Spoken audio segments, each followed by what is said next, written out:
जय हिंद मेरे प्यारे दोस्तों, गैलेक्सी क्लास में स्वागत है। आज हम लोग एनसीईआरटी के चैप्टर के लाइट को हम लोग पढ़ेंगे। इसकी कुछ टॉपिक को हम लोगों ने पढ़ रखा है। ये अंतिम टॉपिक चल रहा है यानी लेंसों का उपयोग। इसके पहले वाले वीडियो में लेंस से संबंधित क्वेश्चनों को हल कर लिया गया था। अब हम लोग लेंस के उपयोग के बारे में सीखेंगे और लेंस को पहचानने के बारे में सीखेंगे, जो कि लेंस का ये अंतिम टॉपिक होगा। तो आपका पहला है लेंसों का उपयोग। तो लेंस की निम्नलिखित उपयोग करते हैं, यानी उपयोग का मतलब है कि हम अपने मानव जीवन में हम लेंस का उपयोग कहाँ कहाँ करते हैं। तो हम लोग पहले नंबर ये का है मानव के नेत्र में उत्पन्न दृष्टि दोष को दूर करने के लिए करते हैं।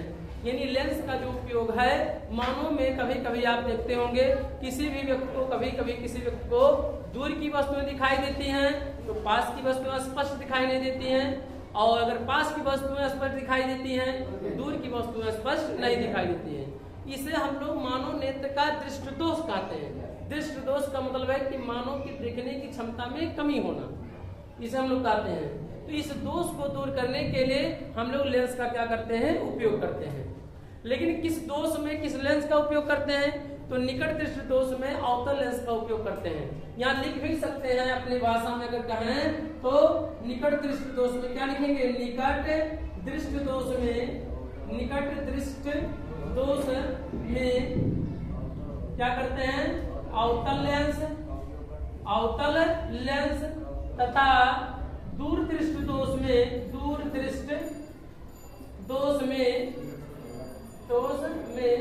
उत्तल लेंस का उपयोग करते हैं। किस लेंस का, उत्तल लेंस का क्या करते हैं, उपयोग करते हैं।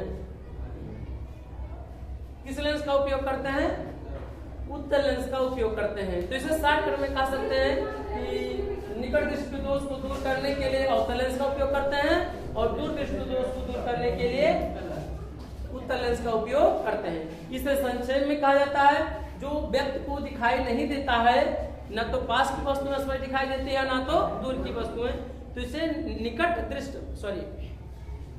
इसे मानव का नेत्र दृष्टि का दोष कहते हैं। दोष माने क्या होता है, कमी आना। कहा मैंने, नेत्र में कमी आना। कौन सी कमी, न बहुत से व्यक्ति को पास की वस्तु नहीं दिखाई देती है, बहुत से लोगों को दूर की वस्तु नहीं दिखाई देती है।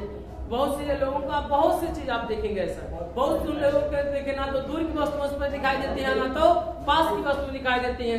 तो उसके लिए उत्तर और अवतल लेंस दोनों लेंस के चश्मों का यानी दोनों लेंसों का उपयोग करके हम लोग क्या करते हैं, ऐसे चश्मे का निर्माण करते हैं जिसका इसका उपयोग किया जा सके। तो यानी पहला हो गया कि यानी दृष्टि दोष को दूर करने के लिए, कौन दृष्टि दोष में, मानव के नेत्र में उत्पन्न दृष्टि दोष को दूर करने के लिए क्या करते हैं, लेंस का उपयोग करते हैं। दूसरा क्या है, उत्तल लेंस का दूसरा उपयोग। उत्तल लेंस का उपयोग प्रकाशिक यंत्रों जैसे सूक्ष्मदर्शी, फोटो कैमरा आदि के निर्माण में करते हैं। तो आप देखे होंगे मोबाइल का कैमरा इस समय आ रहा है, आप देखेंगे सूक्ष्मदर्शी छोटी छोटी वस्तुओं को देखने के लिए जिस लेंस का उपयोग करते हैं वह कौन सा लेंस है, उत्तल लेंस है। ये उत्तल लेंस क्या करता है, यह प्रकाशीय केंद्र और मुख्य फोकस के बीच वस्तु को रखा जाए तो उसका बड़ा प्रतिबिंब बनाता है। कैसा प्रतिबिंब बनाता है, बड़ा प्रतिबिंब बनाता है। और यानी छोटी वस्तु को बड़ा देखने के लिए सूक्ष्मदर्शी का उपयोग करते हैं। उसमें किस लेंस का उपयोग करते हैं, तो उसमें कौन सा लेंस का, उत्तल लेंस का उपयोग करते हैं। तीसरा है आँख, नाक, कान आदि के निरीक्षण में भी करते हैं। यानी उत्तल लेंस का उपयोग हम लोग आँख, नाक और क्या, कान आदि के निरीक्षण में करते हैं। जैसे मान लीजिए कभी कभार मान लीजिए आपकी आंखों पे है कोई छिटकी या कोई चीज समस्या बढ़ गई, तो अब आपको देखना है तो क्या करेंगे, उत्तल लेंस का उपयोग करके उसको क्या करेंगे, पास से उसको देखेंगे जिससे क्या हो जाए, बड़ा प्रतिबिंब हमको दिखाई दे। तो यानी निरीक्षण में उसको जांच करने में क्या होती है, आवश्यकता होता है, परखने में की या सूझने या बूझने के लिए भी इसका उपयोग किया जाता है जिससे कि दिखाई दे पड़े। क्यों किया जाता है इसका उपयोग, अवतल लेंस का उपयोग क्यों नहीं करते हैं, अवतल लेंस द्वारा वस्तु का प्रतिबिंब सतह कैसा बनता है, छोटा बनता है। तो जो छोटा रहेगा उसको और क्या कर देगा, छोटा, तो व्यक्ति को उस पर दिखाई नहीं देगा। तो इस तरह से उत्तल लेंस का इसीलिए उपयोग करते हैं उसका क्या बनाए, बड़ा प्रतिबिंब बनाए। चौथा है गैलीलियो की दूरदर्शी में अवतल लेंस का उपयोग करता है। किसका उपयोग करता है, गैलीलियो में के दूरदर्शी में। गैलीलियो एक वैज्ञानिक है और उन्होंने एक दूरदर्शी बनाते हैं दूर की वस्तुओं को देखने के लिए। तो दूर की वस्तुओं को देखने के लिए दूरदर्शी का निर्माण किया, उसमें किस लेंस का उपयोग किया गया? उसमें अवतल लेंस का उपयोग करते हैं। अगला ये आप जानते ही है कौन सा निकट दृष्टि दोष में अवतल लेंस तथा दूर दृष्टि दोष में उत्तल लेंस का उपयोग करते हैं। एक आता है ना तो निकट की वस्तु उस पर दिखाई दे और ना तो दूर की।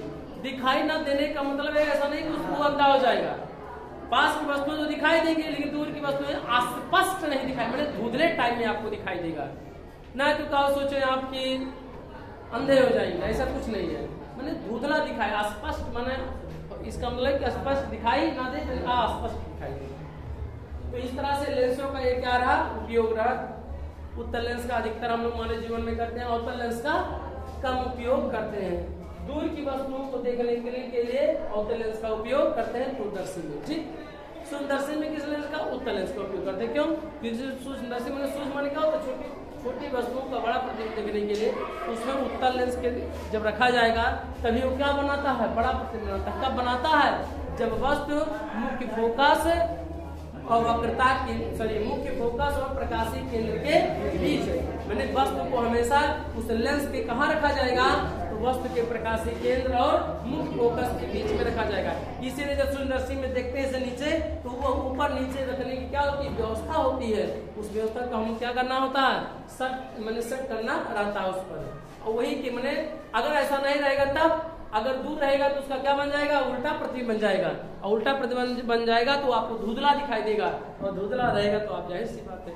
अगर कहूँ वस्तु मुख्य फोकस हो जाएगा तब बस बहुत बड़ा प्रतिबिंब बन जाएगा, और उस समय आपको कुछ नहीं उसमें दिखाई देगा, आपको धुंधले टाइप में क्या होगा? दिखाई देगा। तो ये हमारा टॉपिक रहा लेंस का क्या रहा, ये उपयोग रहा। अब हम लोग सीखेंगे कि लेंसों की पहचान हम लोग कैसे करेंगे। चलिए आइए लेंसों की पहचान। तो लेंसों की पहचान दो प्रकार से करते हैं। नंबर एक स्पर्श करके और नंबर दो प्रतिबिंब को देखकर। स्पर्श करने का मतलब है उसे टच करके अर्थात उसे छूकर हम लोग उसे बता सकते हैं कि कौन सा लेंस होगा। तो लेंस को हाथ में लेकर अंगुलियों के बीच में रखें, ऐसे इस तरह से स्पर्श करें हाथ में, देखें कि यदि बीच में हमें क्या दिखाई दे। बीच में अगर मोटा दिखाई दे और किनारों पर पतला, तो वह कौन सा लेंस होगा? तो वह लेंस क्या होगा? उत्तल लेंस होगा। और यदि लेंस बीच में क्या है? पतला और किनारों पे क्या है? मोटा दिखाई दे, आभास पड़े आपको, तो वह कौन सा लेंस होगा? कौन सा लेंस होगा? अवतल लेंस। और इसमें एक चीज नहीं लिखा गया इसमें इस बात को कहा नहीं गया कि यदि आपको बराबर समतल दिखाई दे छूकर तब क्या होगा? कैसा होगा उसको? तो क्या हुआ? साधारण कांच होगा। क्या होगा? और याद लिख सकते हैं, और याद स्पर्श करने पर समतल प्रतीत हो। क्या दिखाई पड़े? समतल